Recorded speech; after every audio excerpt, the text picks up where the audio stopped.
यह है विपिन चंद्रा की किताब भारत का स्वतंत्रता संघर्ष, और इसमें जिन्ना साहब का स्टेटमेंट, दोनों लॉबी का स्टेटमेंट सुनाऊंगा तुमको। 1938 में लीग के अध्यक्ष चुने जाने पर अपना भाषण देते हुए जिन्ना ने कहा, 1938 में कांग्रेस का आलाकमान दूसरे सभी समुदायों तथा संस्कृतियों को नष्ट करने तथा हिंदू राज कायम करने के लिए पूरी तरह दृढ़ प्रतिज्ञ है।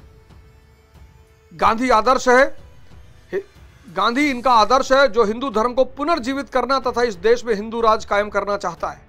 मार्च 1940 में उन्होंने अलीगढ़ में छात्रों से कहा, मिस्टर गांधी चाहते हैं कि हिंदू राज के तहत मुसलमानों को कुचल डालें और उन्हें प्रजा बनाकर रखें। 1941 में अलीगढ़ में ही उनके शब्द थे, पाकिस्तान न केवल हासिल किया जा सकता है बल्कि अगर आप इस देश में इस्लाम को पूरी तरह खत्म होने से रोकना चाहते हैं तो एकमात्र मकसद यही हो सकता है। ये मोहम्मद अली जिन्ना का स्टेटमेंट है। वो जिन्ना जो कभी हिंदू मुस्लिम एकता के राजदूत हुआ करते थे। व्यक्तिगत महत्वाकांक्षा कभी कभी व्यक्ति को बहुत नीचे गिरा देती है।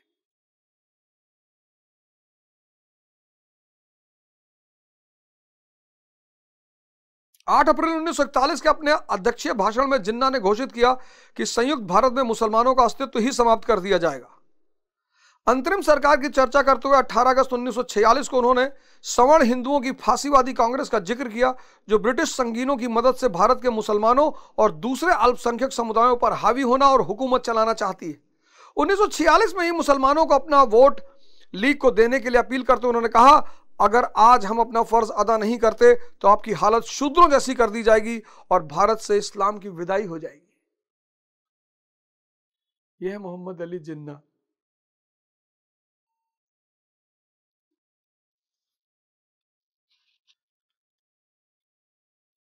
यह मोहम्मद अली जिन्ना।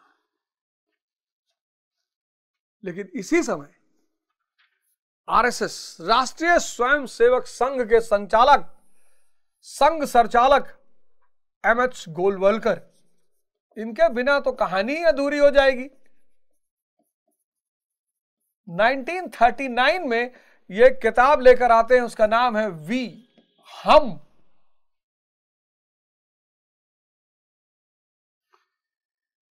उनका कहना था कि यदि अल्पसंख्यकों की मांगें मंजूर कर ली जाती हैं तो हिंदुओं का राष्ट्रीय जीवन छिन्न भिन्न हो जाएगा।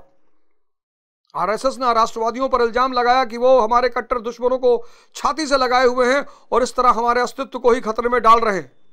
मुसलमानों तथा अन्य धार्मिक अल्पसंख्यकों को गोलवलकर की सलाह थी कि हिंदुस्तान के गैर हिंदू लोगों को या तो हिंदू संस्कृति और भाषा अपनानी होगी, हिंदू धर्म का सम्मान करना सीखना होगा और हिंदू जाति की श्रेष्ठता स्वीकार करनी होगी, या फिर हिंदू राष्ट्र के अधीन होकर रहना होगा। और विशेषाधिकारों की तो बात ही दरकिनार, नागरिक के समान अधिकारों से भी वंचित रखना होगा। इससे एक कदम आगे बढ़कर उन्होंने लिखा, हम हिंदू मुसलमानों और ब्रिटिश लोगों के से एक साथ लड़ रहे हैं। इटली और जर्मनी का उदाहरण देते उन्होंने कहा कि भारत में भी प्राचीन जातीय चेतना का अभ्युदय हुआ है। 1946-47 में कांग्रेस के नेताओं पर आरएसएस का हमला और कटु हो गया।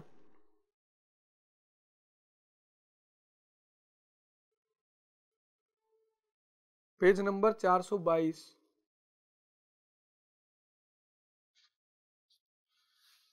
क्या चल रहा है? World war. क्या चल रहा है? World war. राष्ट्रवादी किसके लिए लड़ रहे हैं? कंप्लीट इंडिपेंडेंस के लिए।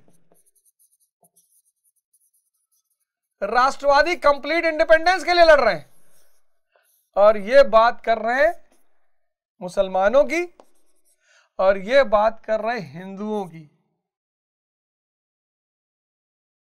और ब्रिटिश हुकूमत चाहती क्या थी?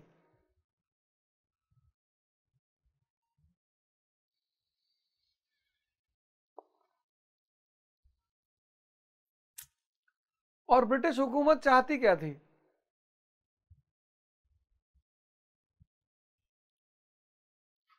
मजा ले रही थी ब्रिटिश हुकूमत कि वाह क्या बात है,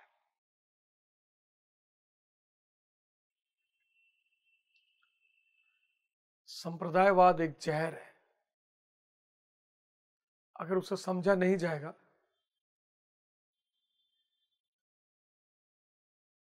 तो वो सब कुछ खत्म कर देगा। और उसको दोनों पक्ष को समझना होगा। ऐसा नहीं कि हिंदू शिक्षा की मांग करेगा और मुसलमान कहेगा कि हमको रमजान में 10 दिन की छुट्टी दो। ना ना, बिल्कुल नहीं, संभव ही नहीं है। हिंदू और मुसलमान दोनों को कहना होगा मिलकर अब कि भैया शिक्षा, धर्म बोले हम देख लेंगे, हम 4 धाम की यात्रा कर लेंगे, और ये सलमान क्यों, सलमान तू हज कर लेगा अपने आप, हाँ भैया कर लेंगे, बस खत्म। बोले हज हमारी व्यक्तिगत जिम्मेदारी और 4 धाम की यात्रा ये राम नरेश, हाँ तो 4 धाम, हाँ भैया हम कर लेंगे। हमको पढ़ाओ, सिर्फ सरकार हो तुम, और तुम सिर्फ शिक्षा पे ध्यान दो। अब ये बात दोनों को हाथ में हाथ डालकर कहनी पड़ेगी। अब ऐसा नहीं होगा कि एक वर्ग शिक्षा की बात करेगा, दूसरा कहेगा नहीं हमें धार्मिक विशेषाधिकार, ये सब नहीं चल पाएगा, ये सब बातें नहीं चल पाएंगी। अब संभावना ही नहीं है। वर्ल्ड वॉर खत्म हुआ, 1945 का आम चुनाव हुआ, 1945 का जनरल इलेक्शन हुआ। मुस्लिम लीग को 33 में से 33 सीट मिली। जो सेपरेट इलेक्टोरेट वाली सीटें थी वो 33 में से 33 सीट मिली। सोचो इस्लाम का, धर्म का कितना बड़ा जादू होता है लोगों पर। सेंट्रल असेंबली में 33 में से 33 सीट, और कांग्रेस को 102 में से 52 सीट।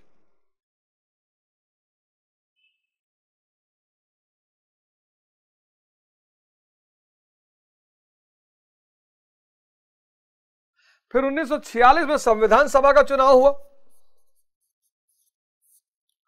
कॉन्स्टिट्यूएंट असेंबली,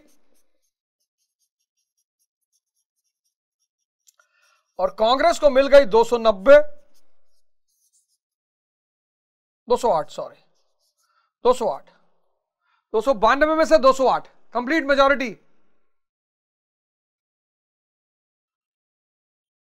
और यहां प्रोविंशियल में मुस्लिम लीग को सिर्फ एक प्रांत मिला, सिंध।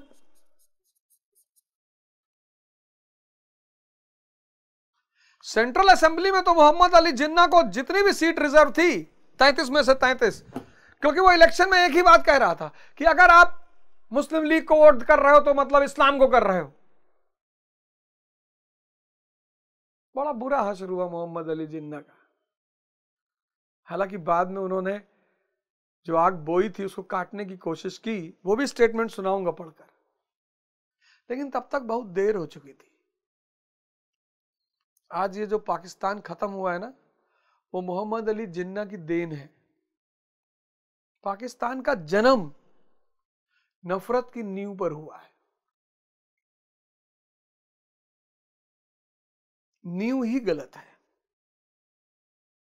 इसलिए पाकिस्तान तभी तक अस्तित्व में रहेगा जब तक वहां नफरत जिंदा रहेगी।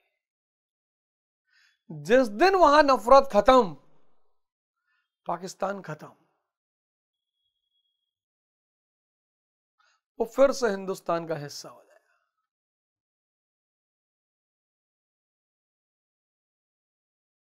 सिर्फ एक प्रांत प्रोविंस में मिला, सिंध।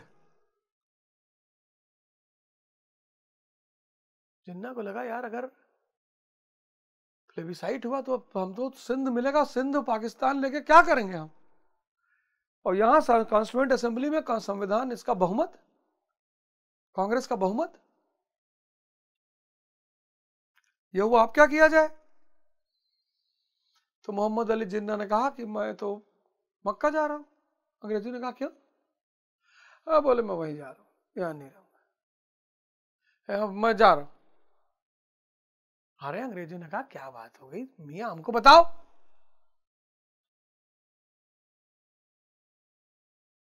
अरे बोले यार प्रांत में एक प्रांत मेरे पास है और संविधान सभा में मेरा बहुमत ही नहीं है, मेरी चलेगी ही नहीं।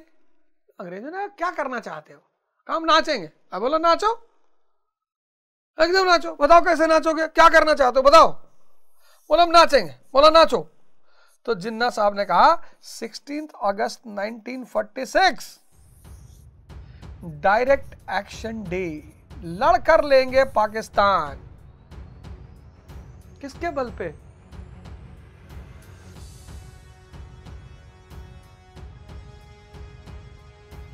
और 16 अगस्त से दंगा शुरू हुआ। नोआखाली,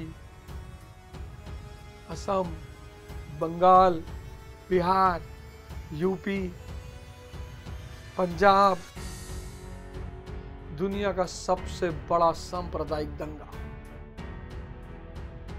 और जैसे ही यह शुरू हुआ 16 अगस्त 1946, अब गौर करिएगा, जैसे ही यह दुनिया का सबसे बड़ा कम्युनल दंगा शुरू हुआ, सांप्रदायिक दंगा, कम्युनल दंगा, यह दंगा जैसे ही शुरू हुआ, क्लीमेंट एटली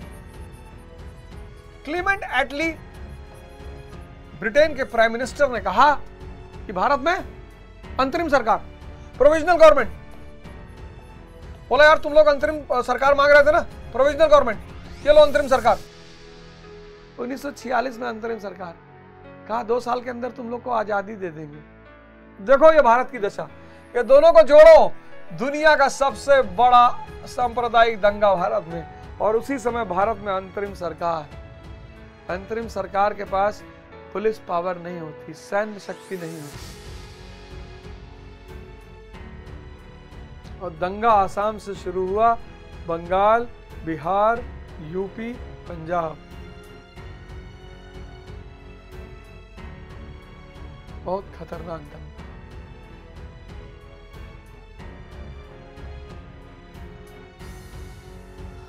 कहीं कहीं उसकी झलक मिलती है।